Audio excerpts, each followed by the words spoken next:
ورحمة الله وبركاته. الحمد لله وكفى وسلام على عباده الذين اصطفى.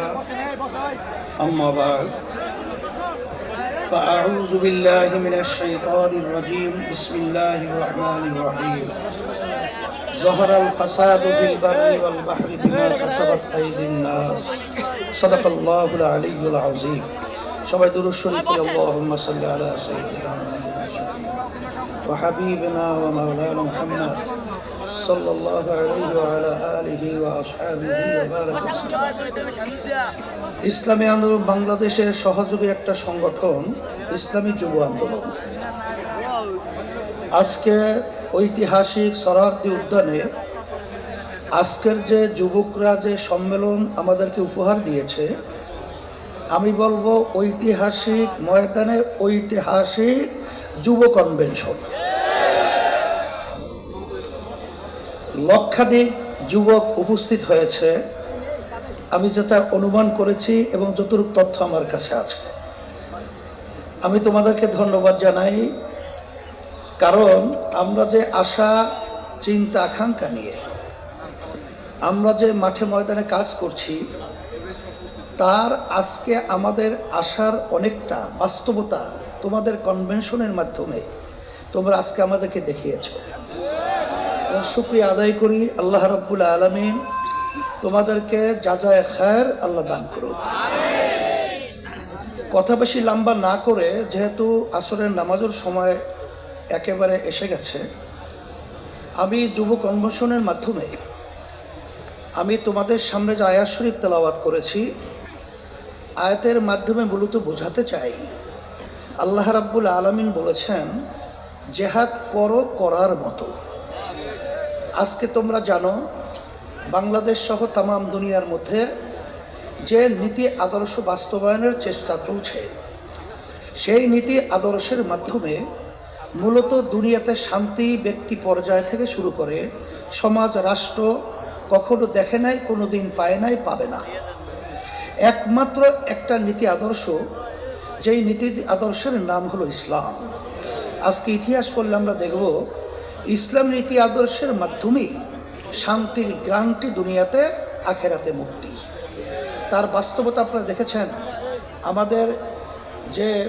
আমাদের দাদু যে কথা বলেছেন, এই হিন্দু ঐক্যজোটের সভাপতি, তিনি ইসলামী আন্দোলনের ব্যাপারে বলেছেন যে আমরা দেখেছি সেই ৭১ থেকে শুরু করে ইসলামী নীতি আদর্শ যারা আমরা লালন করি, আমাদের কি চরিত্র, আমাদের কি আদর্শ, আমাদের কি কার্যক্রম। যেহেতু সে বলেছে, নতুনভাবে আমার আলোচনা করে বোঝার কোনো প্রয়োজন হয় না। এখন কথা হলো এতটুকুই যে সামনে আমাদের জাতীয় নির্বাচন আসবে। এই নির্বাচনের মধ্যে সবচেয়ে এই নীতি আদর্শ বাস্তবায়নের জন্যে উল্লেখযোগ্য ভূমিকা পালন করতে হবে যুবকদের। কারণ আল্লাহ রাসূল সাল্লাল্লাহু আলাইহি ওয়াসাল্লাম যুবকদের ব্যাপারে দোয়া করেছেন যে যুবকরা ইসলামের সহযোগিতা করেছে, তার বাস্তবতাও তোমরা বাস্তবে মাঠে দেখিয়ে আমাদেরকে সেই কথা আল্লাহর হাবিবের বাস্তবায়ন দেখাবা। কি এটাকে আমরা আশা করতে পারি? আলহামদুলিল্লাহ। তাহলে কি করতে হবে তোমরা তো জানো। তোমাদের সভাপতি তিনি বলেছেন যে আমাদের কেন্দ্র পর্যায় পর্যন্ত আমাদের শক্তি বাড়াতে হবে। তাই শক্তি বাড়াতে হলে আব্বাজান রহমাতুল্লাহি আলাইহি তার যে ঘোষণা ছিলেন ঐতিহাসিক, যে মাসে কমপক্ষে 4 জনকে তোমরা দাওয়াত দিবা ইসলামের পক্ষে নিয়ে আসার জন্যে। সেখানে সেন্টার ভিত্তিক প্রত্যেকে যদি আমরা মাসে 4 জনকে আমরা সেই সেন্টার ভিত্তিক দাওয়াতের মাধ্যমে ইসলামের পক্ষে তৈরি করতে পারি, আমার মন বলছে সেদিন বেশি দেরি নয় যেই বাংলাদেশের মধ্যে রাষ্ট্রীয় পর্যায়ে ইসলামী নীতি আদর্শ আল্লাহর রহমতে বাস্তবায়ন হবে। এই কাজটাকে আমরা করতে রাজি আছি। আল্লাহ আপনি কবুল করে নেন। সাথে সাথে আমি বিশেষ করে 53 বছর স্বাধীনতায় যারা দেশ পরিচালনা করেছে, তাদের নতুন কিছু বলার মতো, বাংলাদেশের মানুষকে নতুনভাবে কিছু উপহার দেওয়ার মতো নতুন কোনো কথা তাদের মধ্যে নাই, আর দিতেও পারবে না। কারণ আমরা সেটা দেখে ফেলেছি। গ্রামে একটা কথা আছে যে ওই গোদা পা দিয়ে যে লাথি মারলে শক্তি থাকে না, এটা আমাদের জানা হয়ে গেছে। তা আপনারা দেশ 53 বছর পরিচালনা করেছেন, আমাদেরকে আপনারা কি দিয়েছেন? আর নতুনভাবে আমাদেরকে ও পা দেখায় আর ভয় দেখানো, আশা দেখায় লাভ নাই। এখন পরিবর্তন করতে হবে। আর যদি এর পরিবর্তনের সুযোগ এখন 5ই আগস্টের পরে ইসলামের পক্ষে যেভাবে তৈরি হয়েছে, 53 বছর ইতিহাসে এত সুন্দর ইসলামের পক্ষে পরিবেশ তৈরি হয় নাই। আমি তোমাদের সামনে যে আয়াত শরীফ তেলাওয়াত করেছি, আল্লাহ বলেছেন জিহাদ করো করার মতো। এখানে আমাদের কার্যক্রম যদি করার মতো করতে পারি, আমার তো মন বলছে বাতিল কখনোই বাংলার জমিনে মাথা উঁচু করে দাঁড়াতে পারবে না, সাহস পাবে না। ওরা বাংলার জমিনের মধ্যে সেই মাথা নিচু করেই থাকতে হবে ইনশাআল্লাহ তোমাদের তৎপরতায়। সেই হিসাবে আমি তোমাদেরকে বলবো যে আজকে দেখছো যে কত মায়ের কোল খালি হয়ে গেল। এই মায়ের কোল খালি করার রাজনীতি বাংলার মানুষ আর দেখতে চায় না। বাংলাদেশের টাকা বিদেশে পাচার করবে, বিদেশে বেগুন পালা তৈরি করবে, এটা বাংলার জনগণ ছাত্র জনতা দেখতে চায় না। এর পরিবর্তন আমাদেরকেই করতে হবে। এই পরিবর্তনের জন্যই যদি আবার প্রয়োজন হয় আমরা আবার রক্ত দেব, আমরা জীবন দেব, তারপরে দেশকে সুন্দর দেশ করার জন্য রাজপথে থাকবো। থাকার জন্য কে কে রাজি আছো?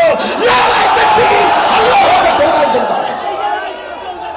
সাথে সাথে আমি বিশেষ করে অন্তর্বর্তীকালীন সরকারকে বলবো, আমাদের যুগ্ম মহাসচিব গাজী আতাউর রহমান সহ বিভিন্ন দায়িত্বশীলরা বলেছেন যে আপনারা কোনো জনগণের ভোটে নির্বাচিত সরকার নয়, আপনার হলো গণ অভ্যুত্থান, ছাত্র জনতা হাজারো হাজারো মায়ের কোল খালির করার বিনিময় আপনারা ক্ষমতায় এসেছেন। কিন্তু আপনাদের কার্যক্রমগুলো আমরা অনেকাংশে প্রশ্নবিদ্ধ। এটা আমাদের দুঃখ হয়। আপনাদের দুর্বলতা কোথায়? কে কি বলবে তা জানি না। যারা নাকি নির্বাচনের জন্য অস্থির হয়ে গেছে, পিআর নির্বাচন পছন্দ করছেন না, আমি বলবো এখন বাংলাদেশের মানুষ সজাগ হয়ে গেছে। আপনারা জরিপ করে দেখেন, আপনারা তো মনে করেন আপনারা অনেক তালগাছ হয়েছেন। আসলে আপনাদের পায়ের নিচে মাটি নেই, মাটি কিন্তু সরে গেছে।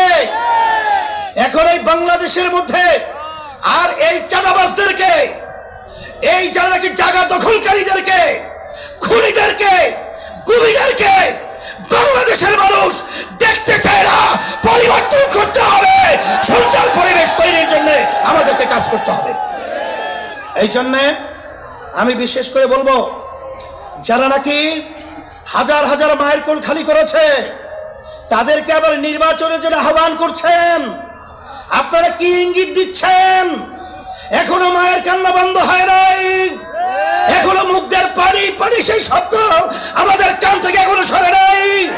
আবু সাইদের হাত প্রসারিত গুলিবিদ্ধ, বুক নিয়ে মাটিতে লুটিয়ে পড়েছে, এখনো আমাদের নজর থেকে এখনো সেই স্মৃতি চলে নাই।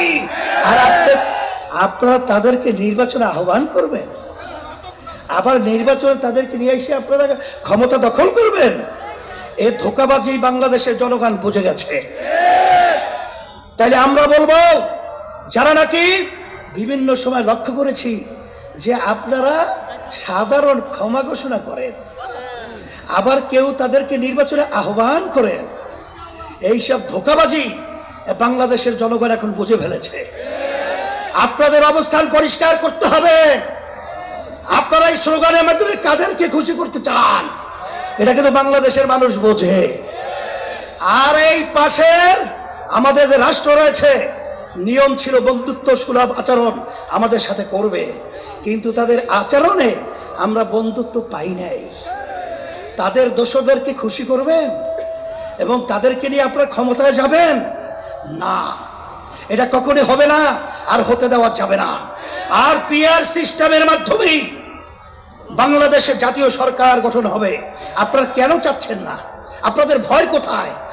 আবার আপনারা এই নির্বাচন পদ্ধতির মাধ্যমে এককভাবে ক্ষমতায় গিয়ে আবার আপনার বিভিন্ন ধরনের আমাদের উপরে সেই স্টিম রুলার জুলুমের এটা চাপিয়ে দেবেন। এটা হবে না। এই জন্য পিয়ার সিস্টেমে যদি নির্বাচন না হয়, ইসলামী আন্দোলন বাংলাদেশ যুব আন্দোলন কনভেনশন থেকে আমরা ঘোষণা করছি, আমরা পিয়ার সিস্টেমে ওই নিম্নকক্ষ বলেন উচ্চ কক্ষ বলেন সব সেক্টরেই পিয়ার সিস্টেমে নির্বাচন হতে হবে। প্রত্যেকটা ভোটারের তাদের ভোটের অধিকার বাস্তবায়িত হবে।